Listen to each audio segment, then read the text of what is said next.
Frames of elegance line the grand walls of the Trovi estate, whispering a legacy too majestic to ignore. This is not just any noble house. This is the family that has birthed multiple empresses, the kind that shapes empires and rattles dynasties. Even the former emperor, Osis III, had personally chosen our girl to be the empress of the crown prince. Their marriage was meant to be political, a well-planned arrangement. But, to everyone's surprise, they actually got along. Since childhood, Sovieshu and our girl were seen chatting in quiet corners, heads close together as they planned the future of their empire. Nobles called them the perfect pair of lovebirds, and portraits of them standing proudly before grand walls made everyone believe in fairy tales. That is, until today. Glass cracks softly in the silence and a frame on the wall breaks. Our girl, Navier, Empress of the Eastern Empire, stands with poise, yet the upset in her eyes is impossible to miss. Calmly, she announces to the court that she accepts the divorce. Just like that, silence crashes over the room. Someone blurts out, "Your Majesty, this is preposterous." Another tries to calm him, but Sovieshu remains frozen, unable to grasp what just happened. Meanwhile, right beside him, a woman trembles, then smirks, and leans her head against his shoulder like she has already won. That woman is Rashta, his mistress. Our girl watches it unfold. The betrayal, the smug glance, the silence that follows. Rashta turns to Sovieshu and softly asks, "What should we do now?" The priest clears his throat, still unsure, and asks again if she truly accepts the divorce without objection. Our girl answers clearly, "Yes, I do." Sovieshu lets out a long sigh. He tells himself he feels sorry. She really was the perfect wife, the perfect empress. But a quiet relief settles in too, and that surprises even him. But before anyone can move on, our girl raises her head and calmly says, "Then I would also like to request approval for a remarriage." And the entire temple stops breathing. Sovieshu looks at her, completely shocked. Rashta's eyes go wide. Murmurs break out across the room. Remarriage? Did she say remarriage? Is that even allowed? With who? The priest stammers, repeating the question. Remarriage? She nods.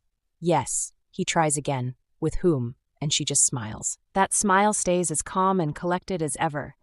And then, footsteps. Loud, confident, echoing across the temple floor. The doors open. And there he is, walking in like he owns the moment. With a grin on his face and a voice soaked in charm, he says, "Is it time for my grand entrance?" Gasps, confusion, whispers, everyone recognizes that face. That man is Heinrich. The priest asks why she is here, and the emperor says to her, "You don't mean that you two are together?" Then she tells the priest that he is the one she wishes to remarry. A few months ago, two maids are in the room gossiping about our girl. One of them says she's surprised and can't believe the majesty. The other agrees and says they should wait for our girl, adding that it's obvious she's a runaway slave. Then our girl walks in, and they look surprised like they didn't expect her to come. They greet her, and one suggests if she would go prepare the bath water. Our girl notices they are strangely quiet today. A few minutes later, our girl's hair is getting done. The other pours her some tea, and as she sips, she asks if anything happened while she was away. They immediately tell her it's a big issue and narrate that the majesty brought some filthy girl back with him from his hunting trip. They add that suppose he took some liking to her because he had them wash her unkempt body, saying here she never used her hands to wash her own body and that it's absolutely shocking. The other lady adds that she was shocked as well, saying they only wet their hands when it comes to her. But even in her squalor, she was a considerable beauty. Her beauty was second only to the Duchess of Tuania, who is known to be the most beautiful of all the duchesses. The other says, but of course her beauty couldn't possibly be compared to our girl. However, it did seem as if His Majesty had taken a considerable liking to the girl. She asks, His Majesty did? They say it was absolutely frantic, as he asked her things like, "How did you get hot? Why are you so thin? You look so pale." She tells them she doesn't see anything wrong with that. The maids look at her too angry and furious, saying she's been too naive and that it was so obvious there was something between them. Playfully, she says, "Is that so?" One of the maids says, "It's true, there was a distinct change in his hair and manner, and we only tell you this because we are always looking out for you. But it would be a relief if we were concerned over nothing." She responds, telling them, I see." She thinks to herself, even if these words are true, what could I possibly do? They ask if they should gather some information about her, about the new lady the Majesty brought. She responds, no, but I appreciate it. But she appreciates it just the same and thinks to herself, assuring herself that he only brought her because he's a compassionate person. While having dinner, our girl brings up the topic and tells him that she was told he brought a slave during his hunting trip and brought her back. She asks if it is true. On the dining table, he looks at her and asks where she heard that from. She answers, telling him where she heard it from isn't important, and says, so it is true. He is speechless, nothing to say. She calls his name. He tells her enough. He says they have a mere 2 meals together each week. There must be many other topics they can discuss. Is that so important right now, he asks. As he looks at her, she looks at him, and then she thinks to herself that tone is a warning. So she keeps shut and sips her wine. She thinks to herself that this must mean she should in no way, shape, or form question him any further. The next day, our girl is sitting alone, and her 2 maids are there alongside her. They think to themselves and say, as expected, something is amiss, wondering what is wrong with our girl. They call her and ask if His Majesty said something. She responds saying no, he just didn't have much to say about the matter. Then she feels sober because she knows to herself that he definitely didn't want to talk about it, and she admits the fact that he brought in another lady. The 2 maids both look at her, both look at themselves suspiciously, and they wonder, saying to her, if he hadn't said anything, she wouldn't look as gloomy as she does. One says, it's okay. Please tell us, Your Majesty, so we can be prepared as well. She then tells them that His Majesty said the girl was accidentally caught in one of his traps, and adds that she's not a runaway slave and that he only brought her back to make sure she is back to full health, as it was only proper that he did. But he was also displeased. He was also displeased that she continued to ask about it. The maids look so displeased that they jump up, and one says, What does he mean by that? Our girl is tattled, and she says, Your Majesty, that's exactly how our father behaved in his early stages of his affairs. The maids feel so serious. She tells our girl that there are no ifs or ors, but about ifs. That's exactly how men behave early on when they begin to cheat. She is still feeling furious, her body so agitated, boiling, so angry. She adds that one of the telltale signs is when they become defensive and begin to raise their voices. The other maid, holding her, tries to calm her down. She continues saying, if he's only doing what's proper, what could possibly displease him about discussing the matter? The other maid, trying to calm her down, tells her she should go outside and cool her head. Laura is calling her name, and then she goes outside. The other maid calls our girl, holds her hand, and drags her up from the couch she's seated on, telling her to come. A fragrant cup of tea should suit her. She tells our girl that His Majesty must nearly be fascinated that a beautiful woman was caught in his trap, and she's sure this is only fleeting. Our girl calls her, saying, Come to me. My mother once told me that I mustn't be hurt even if His Majesty brings another woman to be his mistress. Then images of His Majesty and the lady pop up in her mind, and she continues, saying that because it was such a common occurrence, her mother advised her not to expect anything different from His Majesty. Even if His Majesty has mistresses, they are merely mistresses, and she is the Empress. It's not as if His Majesty and she are a pair of star-crossed lovers. Then she asks the content, but why do I feel so hollow inside? She says that, in theory, she should be fine considering what her mom told her. The content picks up the joke and hugs her, saying, My dear Empress, you were his betrothed since your childhood, and now you are husband and wife. It's only natural that you feel the way you do. Then she says to herself and speaks up to the content, saying, Then will His Majesty seal this hollow inside if he has another man by his side? Never mind, there's no reason I ever had to see her in person. The content assures her, saying, Of course not. Even if that slave does become his mistress, she cannot frequent places of business or social circles. She agrees, Yes, that is correct. As every year a certain number of slaves are reinstated to commoner status, but this privilege is never allowed for a runaway slave. As expected, a person becomes a slave when they or their preceding generation have committed a crime deserving a life sentence. A slave who has run away is considered a fugitive since they fled without paying the price for their crime. Our girl reassures herself, so even if Sovieshu takes her as his mistress, it would be impossible for her to make a debut into high society. She says to herself, Countess Elsa is right. It's only natural that I feel shocked and somewhat empty inside about my husband having a mistress, but I should allow myself to become more impassioned than this. She says to herself, the girl shall live her life, His Majesty shall leave him, and she would leave her. Besides, it's only her who can be the Empress of the Eastern Empire. Then, two ladies are discussing. One says, so His Majesty visits her every day. The other says, I heard he personally brings her meals. They both wonder, someone as impassive as His Majesty, how unusual. Our girl overhears them gossiping and wonders, saying, that is all anyone's talking about lately. As she holds the book, she closes it and decides she should close her eyes and ears to all of those whisperings. She walks away and thinks to herself, there's no reason for me to sit there and listen to those gossips. Then she hears a voice. Someone saying, is that her? She turns around and finds out that it is Lady Rashta. Lady Rashta, being so gloomy and excited, comes close to her and says, hello. Both look at each other. Our girl walks through the corridor when it happens. 2 steps away from turning the corner, she halts. Someone is there. Eyes meet. That girl, the one everyone has been whispering about, Rashta. They look at each other for a second, and then, of all things, Rashta says hello. Our girl blinks. Did she really just greet me? Even though I'm the Empress? The nerve. Before she can respond, 2 maids rush out in panic. They grab Rashta's arm and urge her back, scolding her gently but firmly, you must not approach Her Majesty like that. Let's go.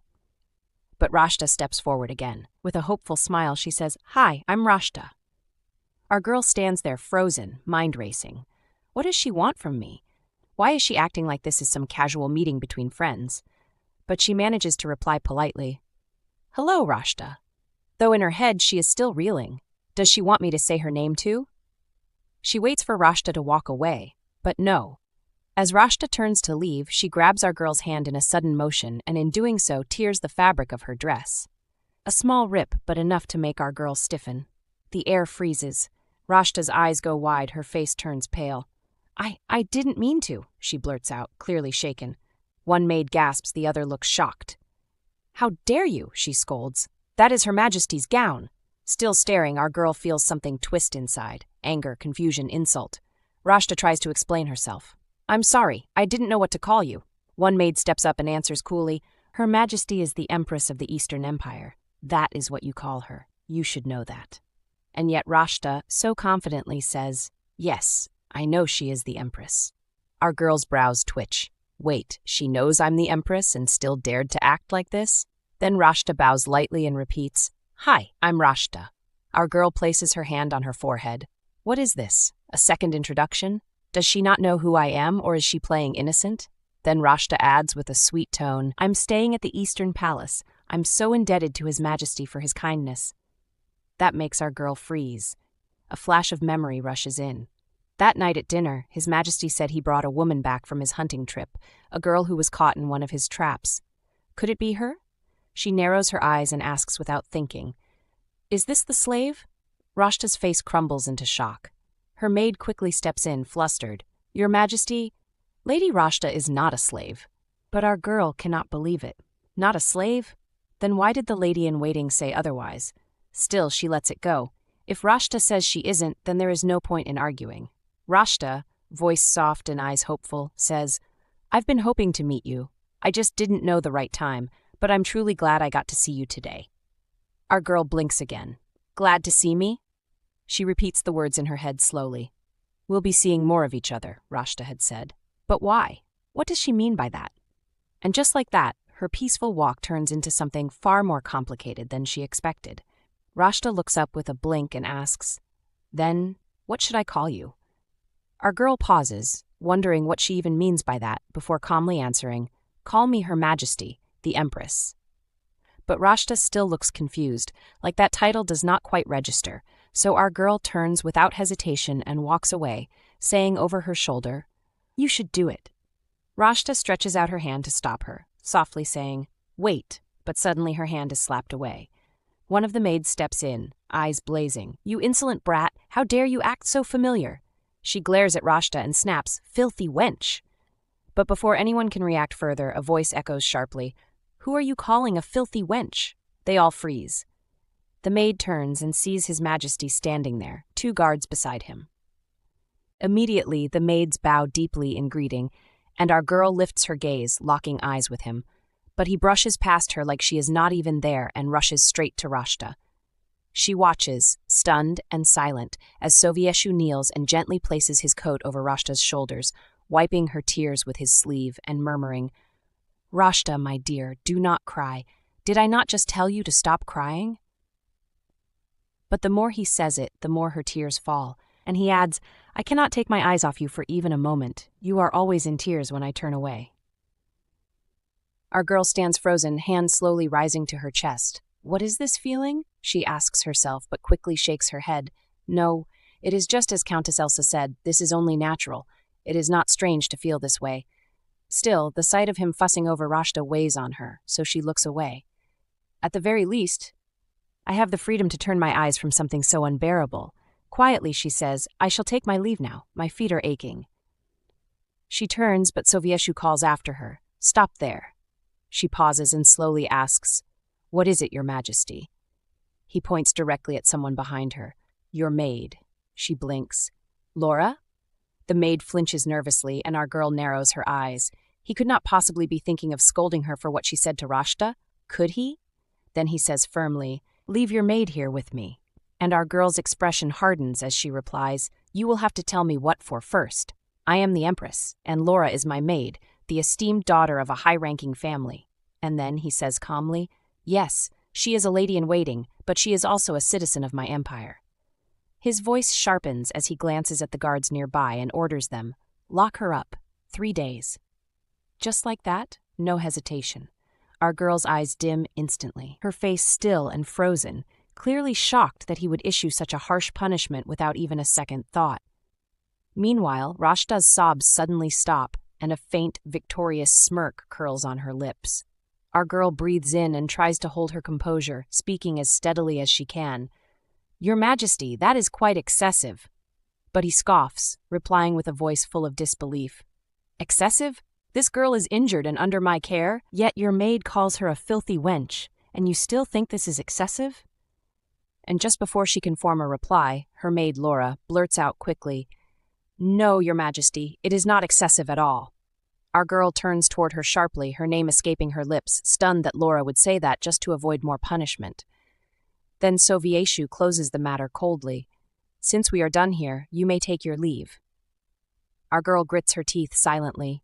So angry, she has to clench her gown just to keep it together. 3 days pass, and when they do, our girl does not send anyone else. She personally walks all the way to the tower where Laura has been held and brings her back herself. She makes sure Laura is cleaned up, has her bathed in her own chambers, and then prepares her favorite dessert, serving her meal with gentle hands. Just then, a servant steps in, announcing that His Majesty has requested her presence. She blinks, caught off guard. The servant quickly adds, "His order was clear, to take you to him immediately. I am sorry to interrupt." She takes a breath and gives a small nod, saying, "It is fine." Without another word, she follows. As they near his chambers, her footsteps feel heavy but calm.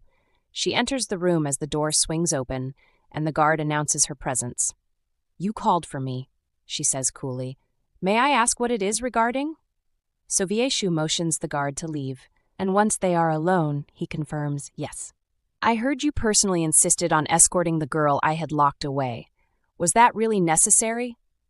She raises her brow slightly, replying without skipping a beat, "Are you asking if I felt the need to tend to a girl you had punished, even though I knew it would upset you?"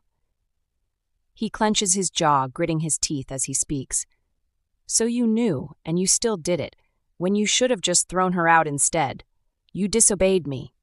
And he adds sharply, "It is unjust to keep around a servant who was punished for offending someone under my protection." Her actions crossed the line. She stands still as he rises, his tone now growing impatient. "So, you still insist on keeping her by your side?" She lifts her head and speaks firmly. She was already humiliated for having a sharp tongue with a runaway slave who has not even become a proper mistress yet. I have had enough. She got punished because she got outshone by Rashta for a moment, but that ends now. Sovieshu turns away, frustrated, muttering, "Your constant quibbling tires me. Why can you never just obey me for once?"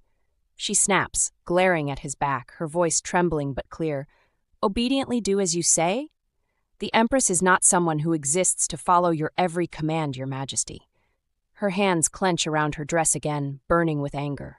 And as he turns slowly, he says coldly, "That is why I cannot help but compare the two of you." Her breath catches. Compare? Compare me? She wonders, her eyes locked on his. Compare me? With who? And then he tells her, voice low and tired, that he is exhausted and that she should leave. Our girl gives a faint nod, turns, and walks away as the heavy air lingers behind her. Later, Sovieshu lies down on his bed, the silence wrapping around him as he turns his head slightly, feeling a bit thirsty. He reaches out, tingling a small bell, then sighs while rubbing his temple, clearly too tired to even wait properly. Suddenly, a voice breaks the silence gently. "Did you call for me, Your Majesty?" He looks up and, to his surprise, sees Rashta standing at the door. He sits up slowly, visibly pleased, and reaches out to touch her shoulder with a small smile. "Since when have you worked as an attendant?" he asks, amused. They both look at each other, sharing a soft smile. Rashta giggles lightly and tells him she thought it was only right to help out and do her share. He chuckles, tilting his head, as he asks if she would really want to be his attendant. Excitedly, she jumps up, saying she would do it in a heartbeat.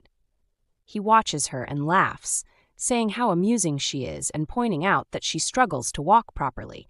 How could she possibly handle an attendant's duties? He reaches out, brushing his hand through her hair gently, and says there is no need to worry. She can just rest.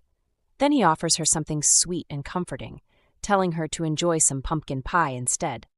Her eyes widen as she sees the treat and gasps in delight, visibly wowed by the simple dessert.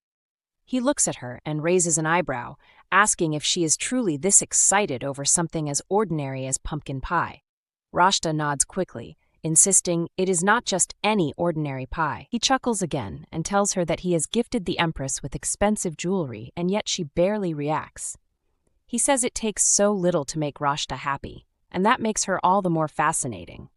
Curious, Rashta then asks him if the Empress truly does not appreciate his gifts. Sovieshu responds gently, saying that she does and that he knows she is grateful, but she is very reserved, always so composed, only showing the faintest traces of emotion. Rashta listens closely and adds that maybe it is because the Empress grew up without ever knowing hardship.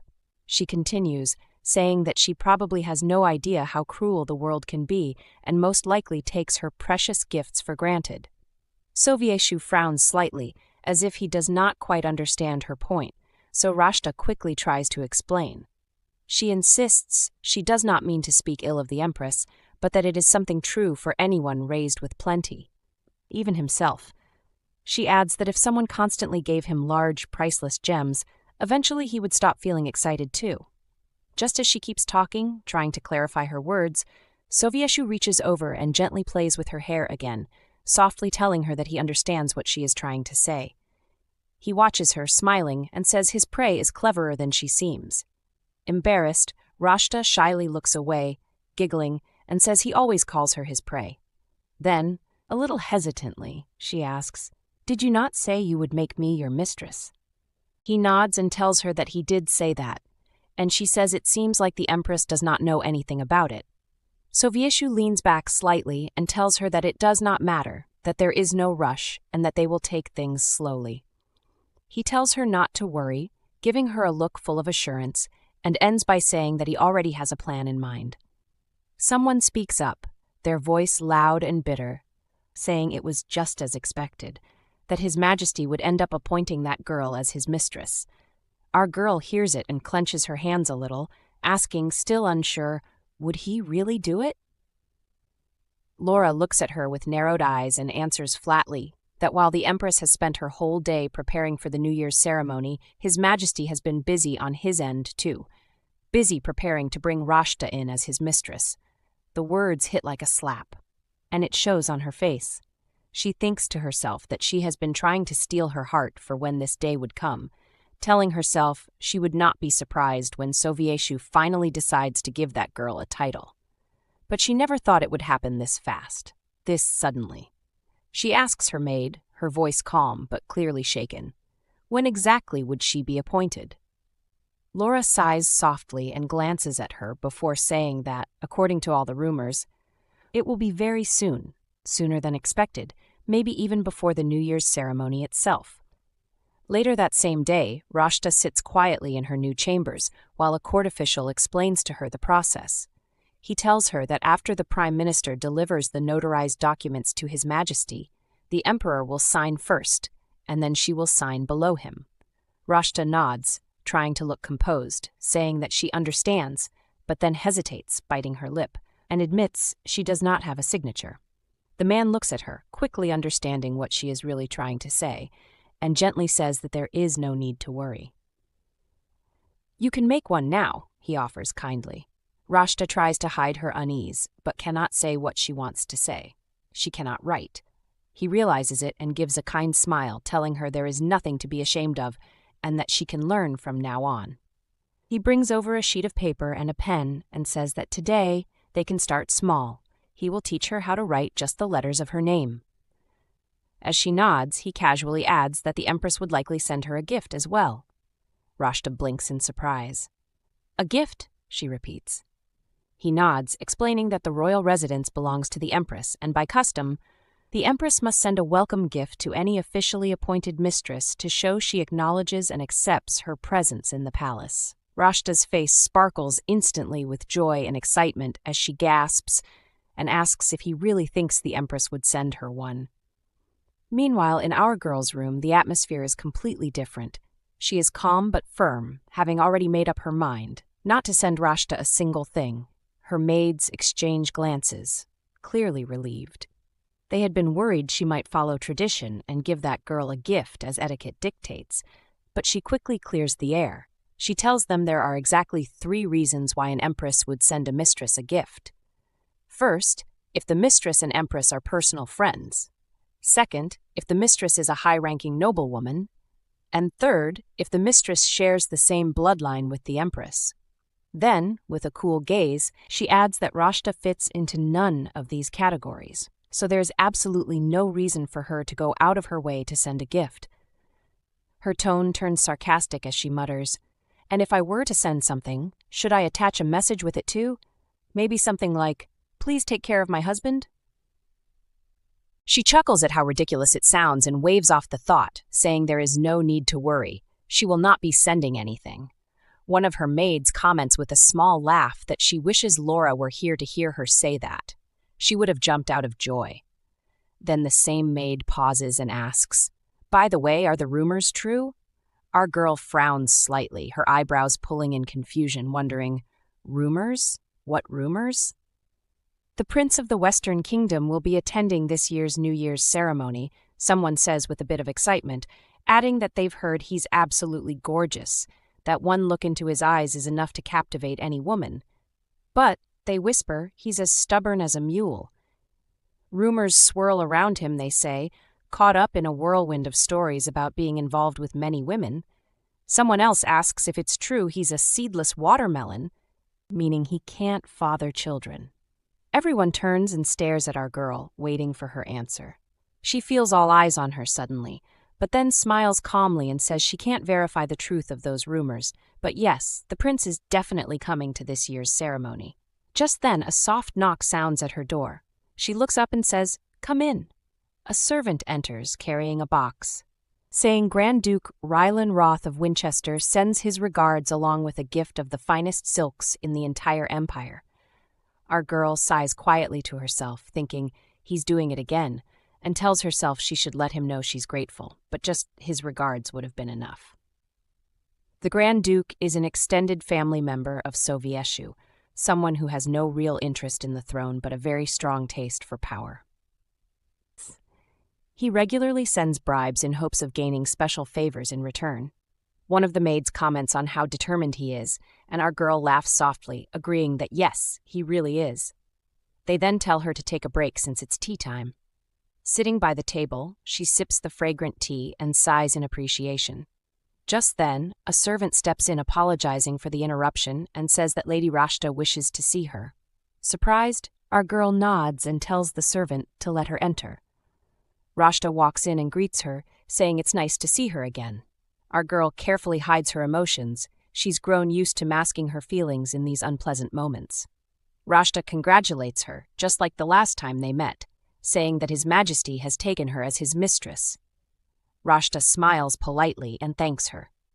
Our girl asks what brings her here this time, and Rashta looks at her with an unreadable expression, then says she came to see her sister. At this, one of the maids splutters and coughs, spilling some tea. Our girl blinks, confused, and asks what Rashta means by sister. Rashta smiles a little and says they are sisters now because they share the same husband. The words hit like a blow, and our girl can no longer hold back her emotions. "What do you mean?" she asks, her voice shaking. Rashta leans forward slightly and asks, "So, should I call you Big Sister from now on?" Our girl gets angry, her thoughts racing as she considers just how far Rashta has pushed her patience. This must be the height of her audacity, she thinks bitterly. The idea that Rashta casually says we have the same husband and now calls her big sister is something she simply cannot accept. With a firm voice, she tells Rashta no, she absolutely cannot take that. Rashta's expression falls, her eyes growing sad as she asks quietly if it's because our girl dislikes her. Our girl shakes her head, insisting it has nothing to do with liking or disliking, and that Rashta becoming the mistress does not magically make them sisters. Rashta stares back soberly, tears shimmering in her eyes as she glances at the other maids, catching their cold, frosty glares. The maids then quietly but firmly tell Rashta to leave. Alone in her room later, Rashta confides to a man nearby that she thinks the Empress hates her. The man asks why she believes that, and Rashta explains that the Empress said she's only His Majesty's mistress and is not allowed to call her big sister. So she must hate her for sure. She asks softly if that's really how it's supposed to be. The man pauses, then wonders if she even went to see the Empress. Rashta nods that yes, she did. He looks surprised and tells her no, she shouldn't have done that. Rashta asks why not. Wasn't she supposed to? He says not exactly, their positions are completely opposite, making friendship almost impossible. As he tries to explain, Rashta quietly wonders why they can't just be friends or sisters now that they share the same husband. She can't understand why it has to be this way. The man sighs heavily and asks if she really said all that to the Empress. When she admits she did, he groans and says, "Oh dear, this lady has truly messed up." Later that day, our girl finds herself alone in the garden. A single feather floats gently down and lands in her palm. She gazes at it, curious about where it might have come from. Suddenly, the soft flapping of wings catches her attention. She turns around to see a beautiful bird nearby. The sight stops her breath for a moment, and she quietly says, "How beautiful." Wondering if it would allow her to touch it, she moves closer slowly, stretching out her hand toward the bird. The bird notices her approach, flapping its wings once, then surprisingly lands gently on her finger. Our girl is stunned by the bird's trust. She rubs her hand softly, stroking the delicate creature, and wonders if it might be some noble bird. As she looks deep into its eyes, a thought begins to form in her mind.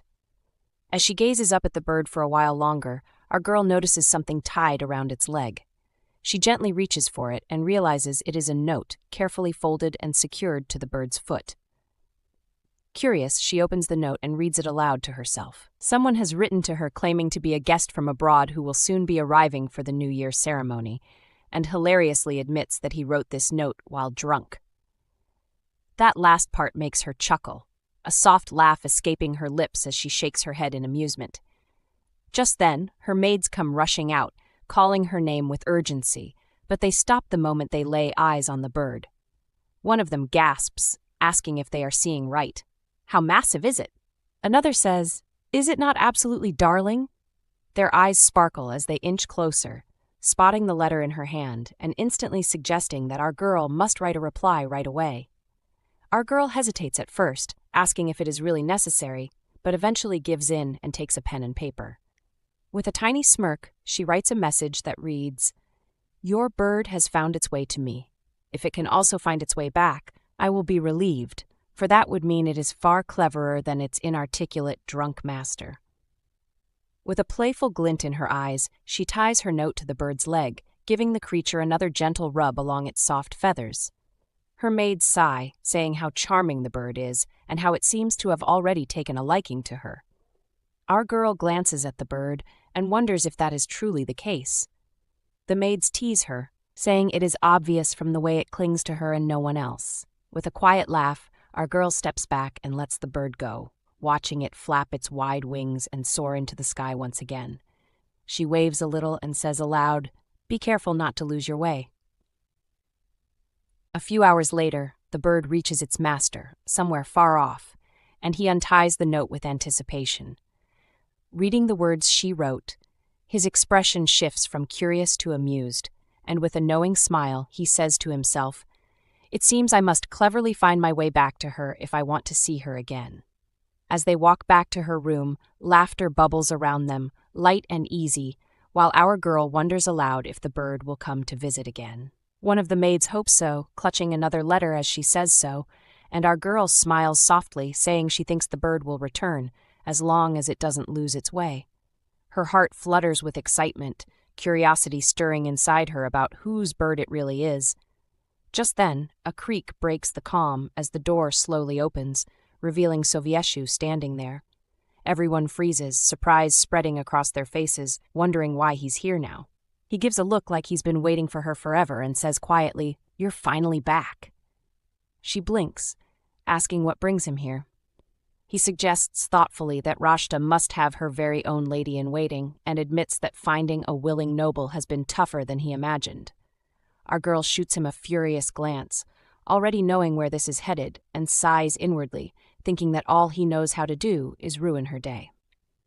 Sovieshu continues, saying it's clear the nobles are cautious since she hasn't joined the search, so he wants her to lead the effort to find Rashta, a lady-in-waiting. A strange heaviness settles in her chest, weighing her down, but after a deep breath she agrees. He thanks her and says he's counting on her before taking his leave and closing the door behind him. The maids rush in, their voices full of worry, asking if she can really find a lady-in-waiting, mentioning that even the secretary has lost hope. They ask if it's truly necessary to find one for just a mistress. Our girl gives them the honest truth. She doesn't want to do it. Laura pipes up, asking why the emperor's office must find a lady-in-waiting for a mere mistress anyway. Feeling a headache coming on, our girl ponders how stubborn he is about this and knows that ladies-in-waiting are usually chosen from nobles of the same rank, or at most 1 or 2 ranks lower. But Rashta isn't noble at all. It would be a serious breach of etiquette to ask a noblewoman to serve her, and that makes the task feel impossible. She sighs deeply, realizing she has no choice but to agree, and decides they should send invitations to all noblewomen and their daughters for a tea party. Later that day, letters are dispatched far and wide to noble households, summoning them to the tea party. Preparations bustle forward as the day arrives. During the gathering, a lady steps forward to thank our girl for the invitation, remarking it's been a while since they last met. She compliments her on how beautiful she still is, which draws a smile from another lady who agrees, and asks what the occasion is that calls for such a magnificent tea party. Our girl smiles politely and begins by saying they are all too kind, before explaining that the real reason for the occasion is because she needs their help. Curious eyes turn to her, all wondering what kind of help she might require. The ladies quickly assure her that they are ready to do anything for her, willing to help in any way.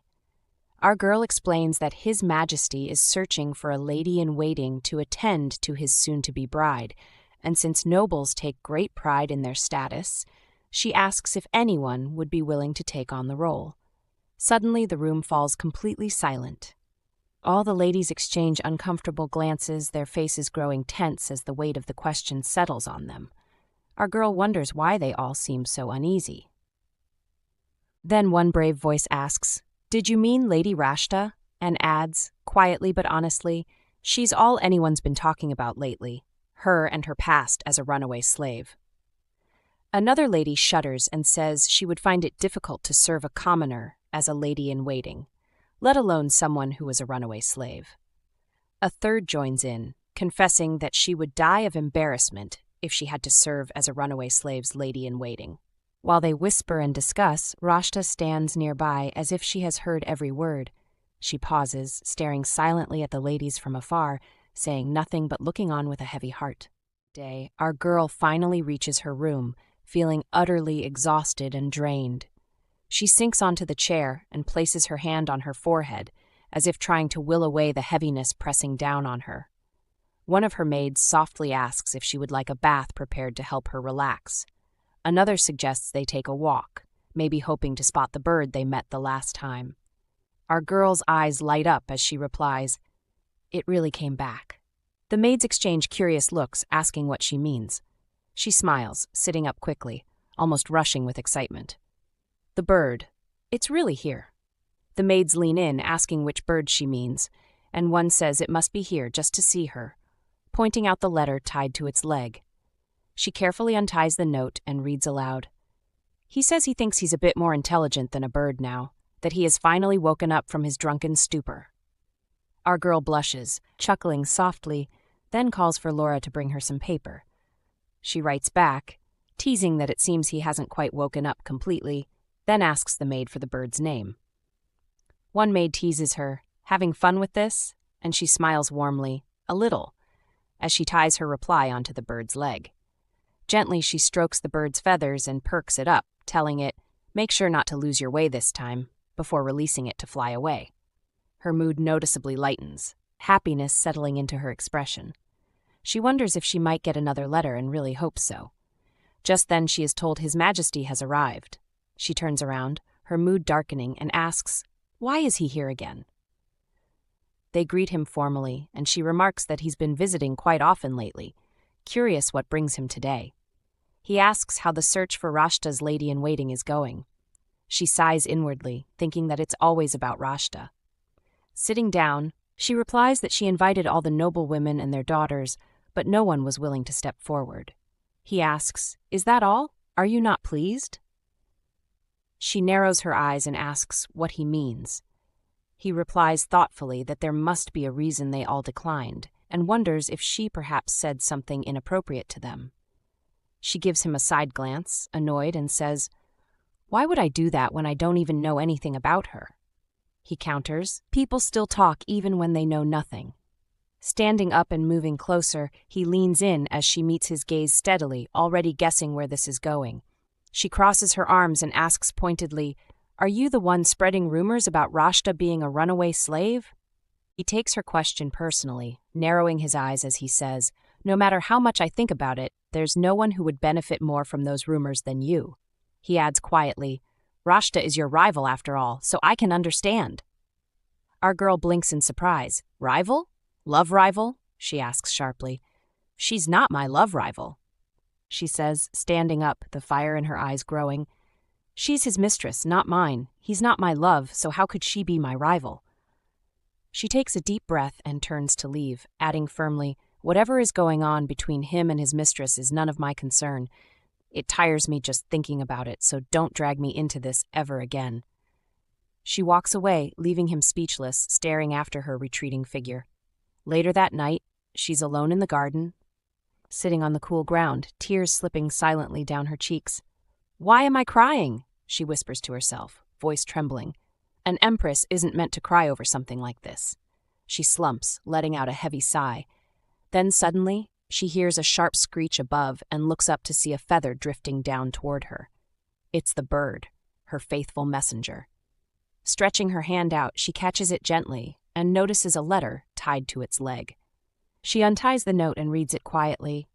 "Is such a thing really needed? You can name me if you like." She chuckles softly, shaking her head. What an indifferent master. She looks back up at the bird and meets its gaze. It stares at her quietly, and suddenly she realizes it must have seen her crying. She holds the bird close and whispers, "I'll let you in on a little secret. This is my secret place. Sometimes I come here just to let all my feelings out." The bird stretches its wing gently toward her face, and she smiles, wondering, is it trying to comfort me? How kind. Leaning forward, she kisses the bird lightly on the head. A kind, intelligent bird like you deserves a name that suits your character. She grabs her pen and paper and writes simply, Queen. Your name is Queen, she says happily. Thank you for coming to see me. Because of you, I'm feeling better now. She hugs the bird gently before releasing it, whispering, Please come visit me again. With a graceful flutter, Queen flies off into the night sky. As Queen lands on a tree branch, a group of birds gather, watching curiously. The bird shifts and transforms. It's Prince Heinrich of the Western Kingdom. He mutters with a smirk. How could she name a man Queen? A bluebird nearby chirps. What happened? Heinrich explains that he went to survey the premises. The bluebird asks if he took another detour again, and Heinrich snaps. Of course not. I was just reconnoitering the imperial palace. The bluebird narrows its eyes suspiciously and says, Do you really believe him? Heinrich snickers. It's not that I don't believe, but he should be careful. Remember, you're first in line for the throne. The bluebird grins knowingly, and Heinrich smirks back, clearly enjoying the banter. The next day, Rashta is in the garden with her maid. The maid reassures her, It's all right. Our girl rarely comes here at this time. It's not like she owns the entire West Palace, so there's no reason Lady Rashta can't be here. Suddenly, our girl appears and notices Rashta sitting in her chair. The maid freezes, unsure how to act. Rashta tries to greet her awkwardly and accidentally calls her Big Sis, then quickly corrects herself. Our girl eyes her with a cool glance and says, That chair belongs to me. Rashta is speechless, caught off guard, like she had no idea. Our girl's gaze drops to the handkerchief beneath Rashta and says firmly, Even the handkerchief you're sitting on belongs to me. Rashta quickly apologizes, I just happened to come across this chair. Our girl cuts her off with a calm but firm tone.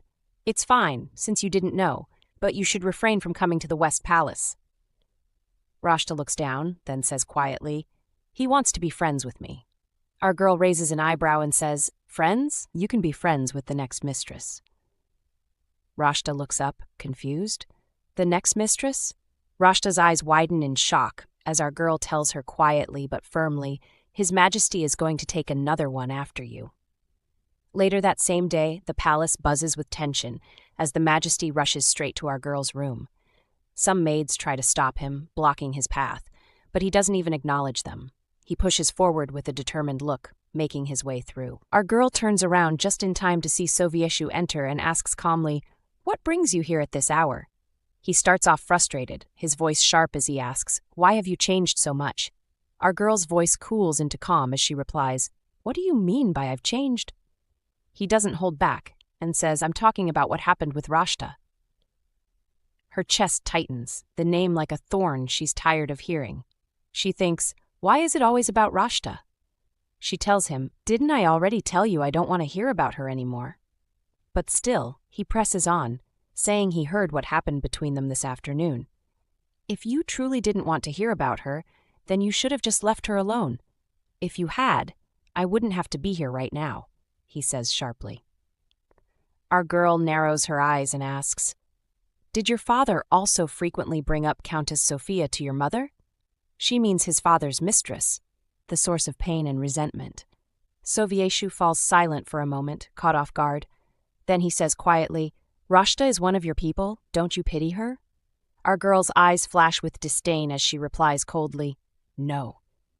His expression hardens, and he snaps, I didn't think you were capable of such horrid words, then slams the door behind him and storms out. Our girl feels so drained she almost collapses, but one of her maids quickly catches her, steadying her. Meanwhile, in Rashta's room, her maid fills her in on what happened between Sovieshu and our girl. Rashta's eyes light up with excitement when she hears that the Majesty himself visited the Empress. She yells out in frustration, If only he did all those things for me. The maid grins and adds, He shouted loud enough for everyone in the halls to hear. And he even brought a chair for you. Rashta squeals with joy, clutching her pillow tightly as she hugs it, excitement bubbling over. Her Majesty is so gallant, she says dreamily, lying back on her bed, lost in her happy thoughts. Meanwhile, our girl lies down on her own bed, emotions tangled and heavy, her heart a mess she can't quite untangle. Later that night, our girl lies on her bed, swirling with emotions she can't quite sort out. Suddenly, she hears the soft flapping of wings. Curious, she rushes to the window and opens it just in time to see Queen, the bird returning quicker than usual this time. "Queen's back already?" she murmurs with a smile. The bird swoops in through the window and lands right on the bed, rolling around like it owns the place. Our girl laughs softly and turns to it. "If I didn't know better, I'd think this is your room," she says, then tilts her head. "Did your master send you on an errand this late at night?" She unfolds the letter tied to Queen's leg and reads it carefully. It says, "As you wished, the bird's name is Queen, but keep in mind, he's actually male." Our girl's eyes widen in surprise. "So you're a male bird, huh?" she asks, cradling the bird gently. Queen chirps softly and she grins. "Are you upset I didn't know?" Before long, the New Year's ceremony arrives. The palace fills with nobles and noblewomen, all dressed to impress. Our girl feels a bit relieved that neither she nor Sovieshu have many distinguished guests arriving, hoping this means they can avoid awkward encounters for a while. But unfortunately, fate isn't that kind. Soon enough, they find themselves standing side by side, waiting for the announcement that Prince Heinrich of the West Kingdom has arrived. Everyone's eyes turn to the carriage as it rolls to a stop, and the prince steps out, walking confidently toward our girl. Rumors swirl around him like a storm. Some say he's cruel, others say he's breathtakingly beautiful. As he draws nearer, our girl can't help but think to herself, at least the rumors about his beauty are true. She even smiles. With a face like his, rumors would start even if he just stood quietly in a corner. Then, unexpectedly, he kneels before her, reaches out, and takes her hand, pressing a gentle kiss to her fingers. "It's an honor, my queen," he says smoothly. Our girl blushes but recovers quickly, wishing him well. "I hope you get plenty of rest before the ceremony. Enjoy your time here. I'm sure you'll like it." Prince Heinrich smiles warmly. "It's already very much to my liking. This palace is truly beautiful." Later that evening, our girl stands by the window, watching the familiar flutter of wings as Queen approaches. Her mood brightens instantly. "Back so soon?" she says, holding out her hand. The bird stretches his feet toward her, as if urging her to read the letter he carries. She opens it and reads aloud, "I've arrived at the Imperial Palace. Can you guess who I am?" Our girl tilts her head, curious, wondering, who could he be? Now, after admitting she has no clue who he is, our girl assumes he must have just arrived for the New Year's ceremony and wonders aloud if he somehow already knows her. The next day, she is swamped with palace prep. By the time she gets back to her chambers, it is raining hard. But Queen still shows up, drenched and proud. She rushes to the window, surprised, and quickly unties the letter. This time it says they should make a bet. Whoever guesses the other's identity first wins a prize. Our girl gasps and holds the bird close, teasing him for having such a wicked master who would send him out in this weather. Queen, in the most dramatic bird move ever, shakes his head to disagree, and she giggles, asking why he is acting like he understands her. Still curious, she writes back asking what the prize will be, and Queen stretches his foot like, "Tie it, I am ready to go."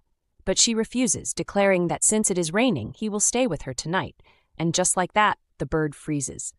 On the bed, he sits stiff as a statue until she falls asleep beside him, and then, like a sneaky little ninja, he tiptoes off and escapes into the night.